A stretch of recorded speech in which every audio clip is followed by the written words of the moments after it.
नियमावली में उस एक्ट के मूल विषय को बहुत तरीके से एक तरीके से कोल्ड ब्लडेड मर्डर जैसे कहा जाता है ना, उस तरीके से सरकार ने प्रयास किया है। ट्राइबल में एक करेक्टर लीड करते हैं, इसमें करेक्टर को डाइल्यूट करने की कोशिश की तो चरित्रहीन नहीं किया गया, तो इससे बड़ा नुकसान क्या होता है? ग्राम सभा वही होगा जो 1996 में पेशा के तहत ग्राम सभा डिफाइंड है। पर ग्राम सभा को डिफाइंड करने का इनका जो मानक है वो इस बात को डाइल्यूट कर रहा है। पेशा एक्ट के आधार पर, पेशा एक्ट 1996 के आधार पर जो बातें कही गई है वो वहां से गायब है। सरकार संवेदन विहीन है, संवेदनशील जनजातियों के प्रति संवेदनशील नहीं है, आदिवासियों के प्रति संवेदनशील नहीं है। घर और ऑफिस में है चोरी का डर? जायसवाल सीसीटीवी से लगवाए सीसीटीवी कैमरे। जायसवाल सीसीटीवी, कचहरी चौक, रांची। मित्रों, आज के प्रेस वार्ता में हमारे मंच पर इस समय उपस्थित जिनका परिचय आप सबके साथ हुआ है, वैसे हमारे वरिष्ठ नेता के साथ आज आप सबके साथ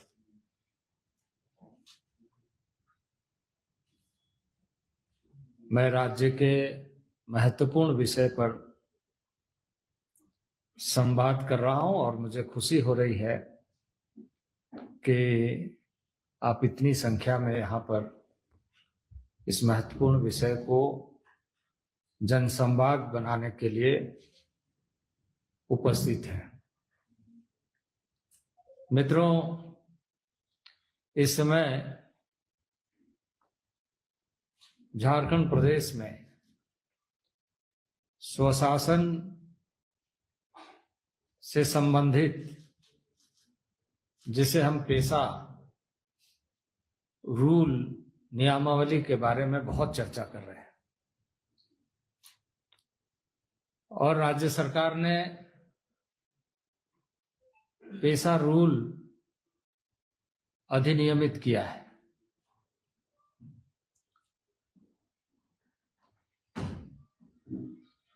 2019 में जब मैं भारत सरकार में आदिवासी मामले के मंत्रालय का प्रभार लिया तो उस समय मोदी जी के मंत्रिमंडल में एक बड़ा दायित्व जनजातीय क्षेत्र और उसका प्रबंधन का था। संविधान में जो व्यवस्था है, आर्टिकल 244, जिसको शेड्यूलिंग के दृष्टि से 5th शेड्यूल और 5th शेड्यूल में उल्लेखित क्षेत्र के बारे में कहा गया है और जनजाति क्षेत्र के रूप में, आदिवासी क्षेत्र के रूप में 6th शेड्यूल के एरिया अधिसूचित है। 6th शेड्यूल एरिया पूरी तरीके से कस्टमरी सिस्टम के साथ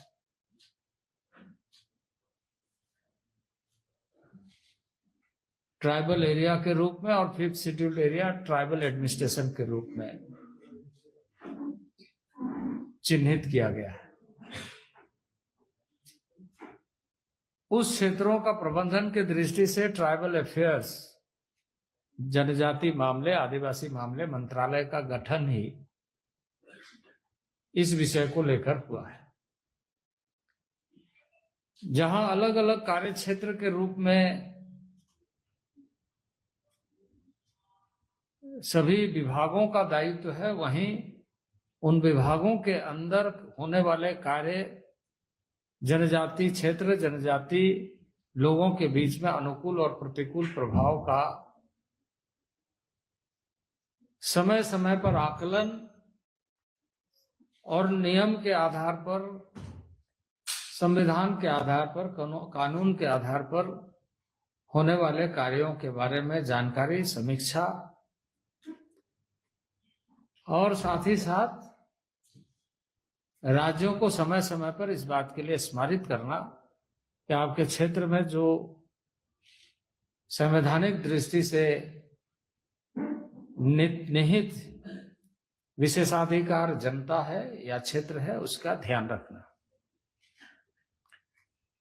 और मैं वहां प्रभार लेने के बाद जब मैंने देखा तो कई राज्य ऐसे थे जहां नियमावली नहीं बनी थी। सबको स्मारित किया गया, पत्र भेजा गया मंत्रालय की ओर से, और त्वरित गति से कई राज्यों ने बनाया। 2 राज्य उसमें से पिछड़ गए थे, उड़ीसा और झारखंड। इन लोगों को कई पत्र लिखना पड़ा, पर उड़ीसा ने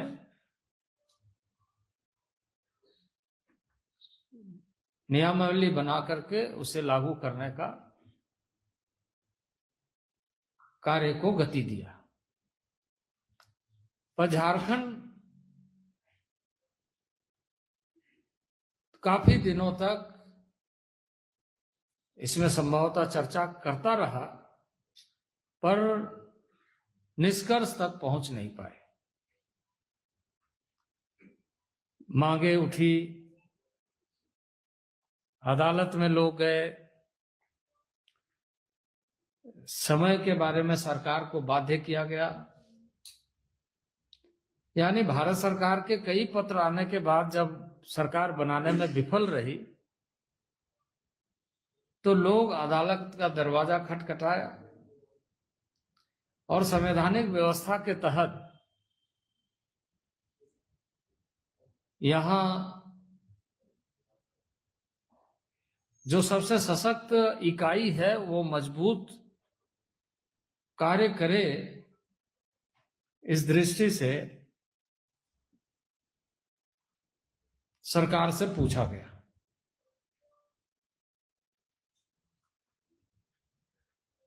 अब सतह पर यह बातें आई कि झारखंड सरकार ने पेशा एक्ट बना लिया है, पेशा रूल बना लिया है, क्योंकि एक्ट तो पहले से पारित है।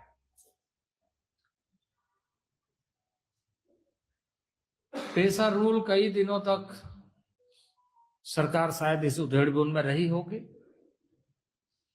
ये पास होने के बाद भी वो अपलोड नहीं हो पाया। अपलोड होने के बाद यह सतह पर आई है और सतह पर आने के बाद जो अनुभव आया कि राज्य सरकार ने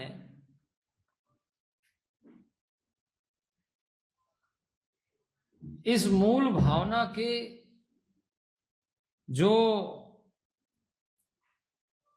आदिवासी स्वशासन, जिसमें सेल्फ रूल गवर्नेंस उसके ऑन सिस्टम में है,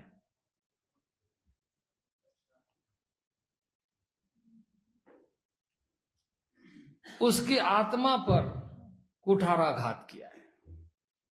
यानी एक्ट को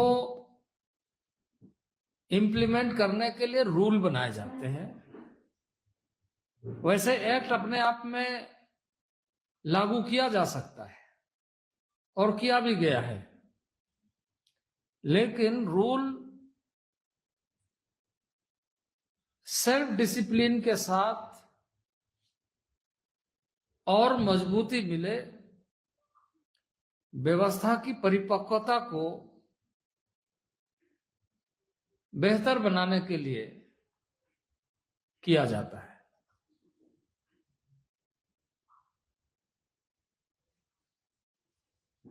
पर इस नियमावली में उस एक्ट के मूल विषय को बहुत तरीके से, एक तरीके से कोल्ड ब्लडेड मर्डर जैसे कहा जाता है ना, उस तरीके से सरकार ने प्रयास किया है।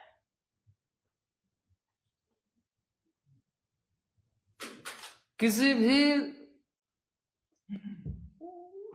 रूल का एक परिभाषा, एक प्रियम्बल होता है। प्रियम्बल इस बात को इलोबरेट करता है कि आगे क्या क्या चीजें इसके तहत की गई है, जिसको हम हिंदी में अभिप्रेत कहते हैं। पर उस अभिप्रेत को यदि आप रूल का पढ़ेंगे तो आप देखेंगे कि पेशा एक्ट के आधार पर, पेशा एक्ट 1996 के आधार पर जो बातें कही गई है वो वहां से गायब है। क्योंकि परिभाषा में, अभिप्रेत में, यदि हम ग्राम सभा की बात कह रहे हैं तो अभिप्रेत में ही इस बात को इलोबरेट करना चाहिए, क्योंकि वहीं से निकलती है। नदी इतनी चौड़ी है, उसको नाप करके बताना कि ये नदी है, ये एक हो सकता है कि यह नदी इतनी चौड़ी है, पर इसका उद्गम स्थल यदि नहीं है तो फिर वो नदी नहीं है। क्योंकि उसके बाद तो पानी जहां से नालियां जुड़ती है, अलग अलग स्रोत हो सकते हैं, पर जहां से नदी निकलती है, उद्गम स्थल, जैसे रांची से स्वर्णरेखा निकलती है। अब यदि स्वर्णरेखा को आप सिल्ली में नापिएगा तो उसका चौड़ीकरण आप नाप सकते हैं, पर उद्गम के बारे में तो आप कुछ नहीं कर सकते। और इसमें कहां से मिलावट हुई है, कहां नाली मिल गया है, कहां अलग अलग स्रोत मिल गया, वो भी आप नहीं बता सकते। तो प्रियम्बल इसी तरीके से होता है, अभिप्रेत इसी तरीके से होता है, जहां पर उनको इस बात का उल्लेख करना चाहिए, जहां बहुत कायदे से उसको छुपाया है। प्रियम्बल में आप देखेंगे उन्होंने परंपराओं की बात की है, पर उसमें जो प्रियम्बल, अगर आप एक्ट को पढ़ेंगे, जो 1996 का जो एक्ट है उसको अगर आप देखेंगे तो वो कहता है कि रूढ़िजन्य विधि, धार्मिक प्रथा एवं परंपराओं के आधार पर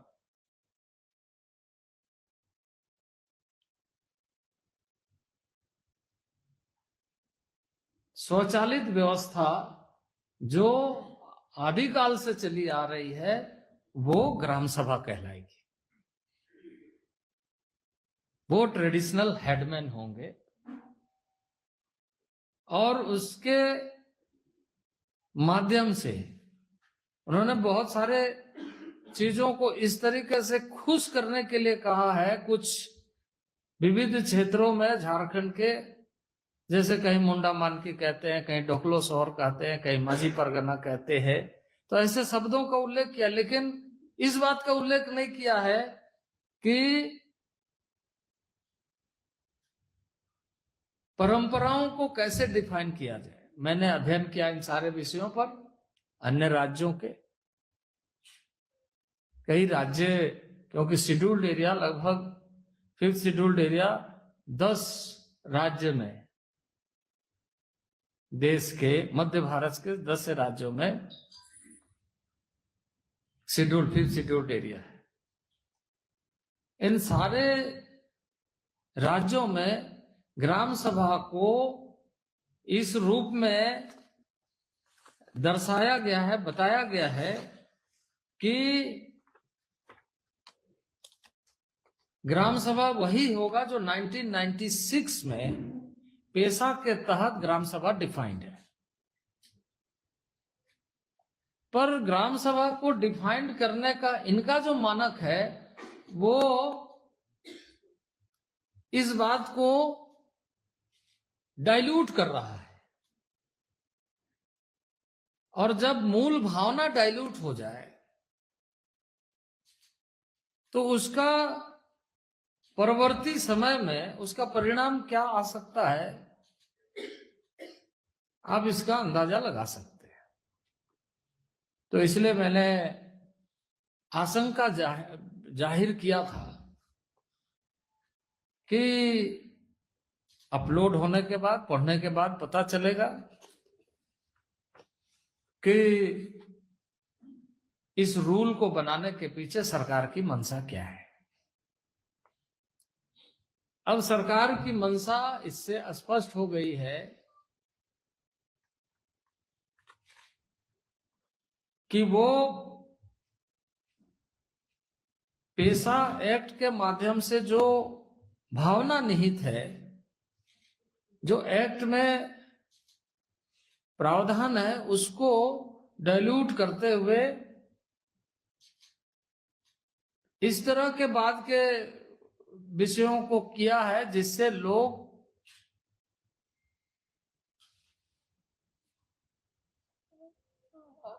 एक तरीके से धोखाधड़ी हो जाए। प्रशासन अपने तरीके से इलोबरेट करेगा, संस्थाएं अपने तरीके से दिखेंगी, और सिस्टम जिसको बनाने की बात है, जिसका इंस्टीट्यूशनल डेवलपमेंट होना चाहिए, जिसका संस्थागत विकास होना चाहिए, वो धराशायी होगा। और इसलिए मैं मानता हूं कि यदि राज्य सरकार जिम्मेदार है मूल भावनाओं के प्रति, तो जो एक्ट में प्रावधान है ग्राम सभा के मामले में, उस शब्द का अभिप्रेत में उल्लेख करें,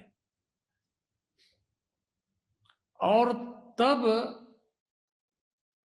इस एक्ट के, इस रूल के बारे में बात करें। क्योंकि ये जो रूल अभी हम लोगों के सामने में, पृष्ठ के आधार पर तो आपको बहुत सारी बातें दिखेगी, लेकिन भाव के आधार पर शून्यता की ओर जाएगी।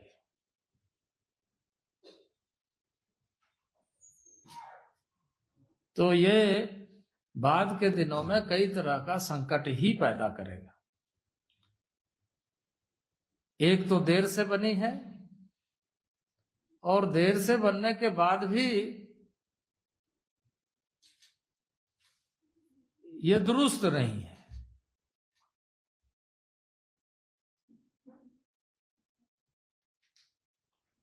जिसके कारण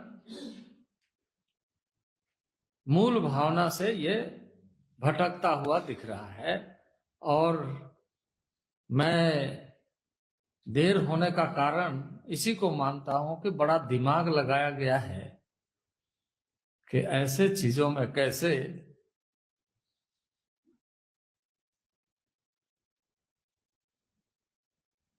उन क्षेत्रों के चरित्र को नष्ट किया जाए। चारित्रिक तरीके से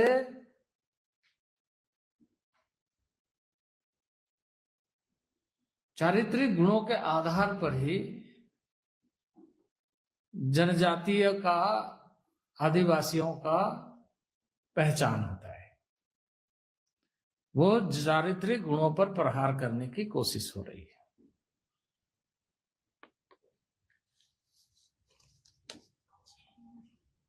शेड्यूल्ड एरिया में 5वीं अनुसूची क्षेत्र में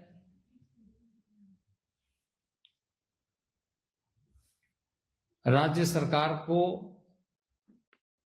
इस राज्य के लिए संवेदनशील होकर के कार्य करने की आवश्यकता है। पर इस विधायी कार्य में, यानी ये तो स्टेट गवर्नमेंट बनाती है, नियमावली स्टेट गवर्नमेंट बनाती है, एक्ट स्टेट या पार्लियामेंट बनाती है। तो इस कार्य को इस समय यदि मैं देख कर कहूं तो सरकार संवेदन विहीन है, संवेदनशील जनजातियों के प्रति संवेदनशील नहीं है, आदिवासियों के प्रति संवेदनशील नहीं है। तो ये हमारा आज का विषय था कि राज्य की जनता को वास्तविक विषयों से अवगत कराएं। आपको अगर इस विषय पर कोई बात कहनी हो तो आप कह सकते हैं। नुकसान किसको होगा, लाभ किसको होगा, या विवाद क्या होगा?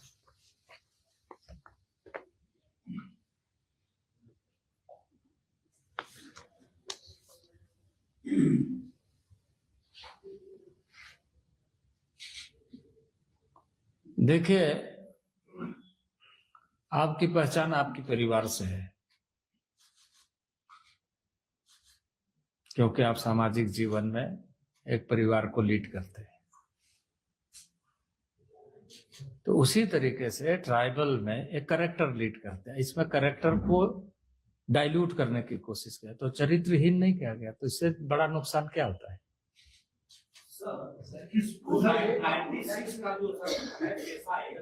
यदि उसमें कुछ छेड़छाड़ होता है तो केंद्र के पास कुछ पावर है क्या कि राज्यों को टोके या पत्र लिखे या कुछ इसी, क्योंकि आप केंद्र में मंत्री रहे।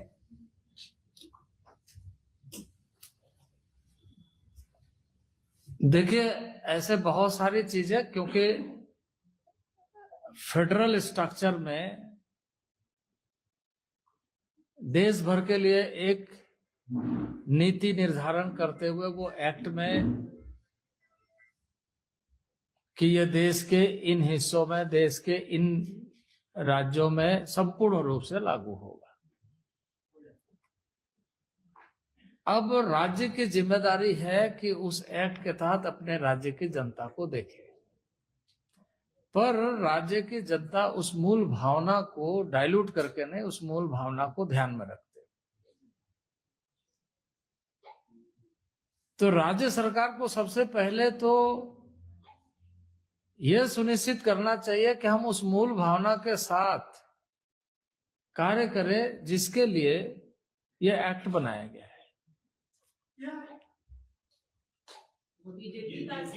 सवाल एक है, मान लीजिए कि सरकार जब नोटिफाई करेगी कि ये अध्यक्ष हुए, तो सरकार का तो तर्क ये हो सकता है कि गांव वाले उस समय अपने आइडेंटिफाई कर लेंगे कि भाई ये कस्टमरी लॉ छोड़ चुके हैं, तो ये हमारे प्रधान कैसे हो सकते हैं या ट्रेडिशनल हेड कैसे हो सकते हैं। वो तो गांव वाले ही तय कर लेंगे। क्या इसमें देखिए, बुराई और अच्छाई का परिभाषा तो कुछ में भी दिया जा सकता है, लेकिन आप ये बताइए कि तो फिर इस देश में संविधान और व्यवस्था क्यों है? क्योंकि किसी भी चीज को डिफाइन करने का काम डेमोक्रेटिक सिस्टम में सेल्फ डिसिप्लिन में तो सब कुछ हो सकता है, पर सेल्फ डिसिप्लिन को लागू करने के लिए एक व्यवस्था बनानी पड़ती है, जिससे बाद के दिनों में उस पर कोई सवाल खड़ा हो तो उसको आधार मान करके उसका विश्लेषण किया जा सके। हर कार्य को हम परिवार में करते समय लिखा पढ़ी नहीं करते, क्योंकि वो परिवार है, उसकी अपनी मान्यता है, तो वो अपने जगह में है। लेकिन जब उससे बाहर निकल करके करेंगे तो हमें उसकी व्यवस्था बनानी पड़ती है।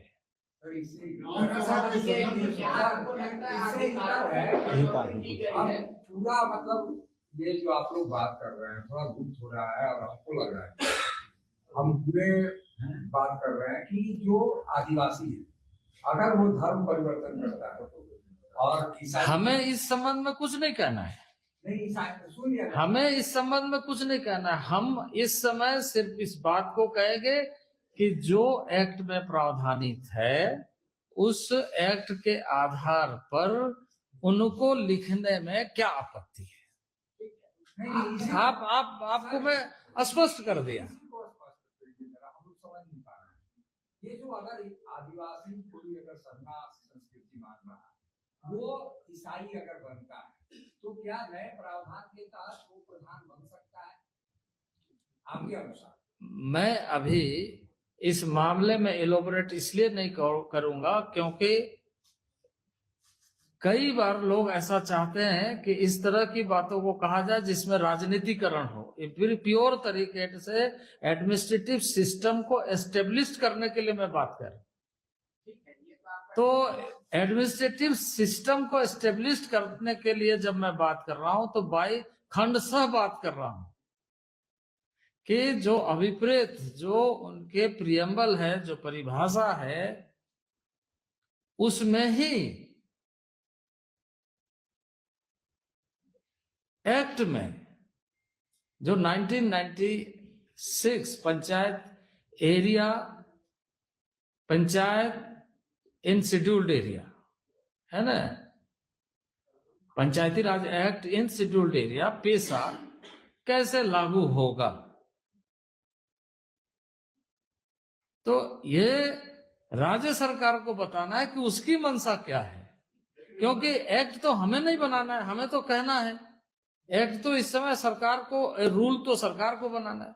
तो सरकार इसको एक्सप्लेन करे कि इस विषय को प्रियम्बल में डालने के लिए उनको क्या आपत्ति है।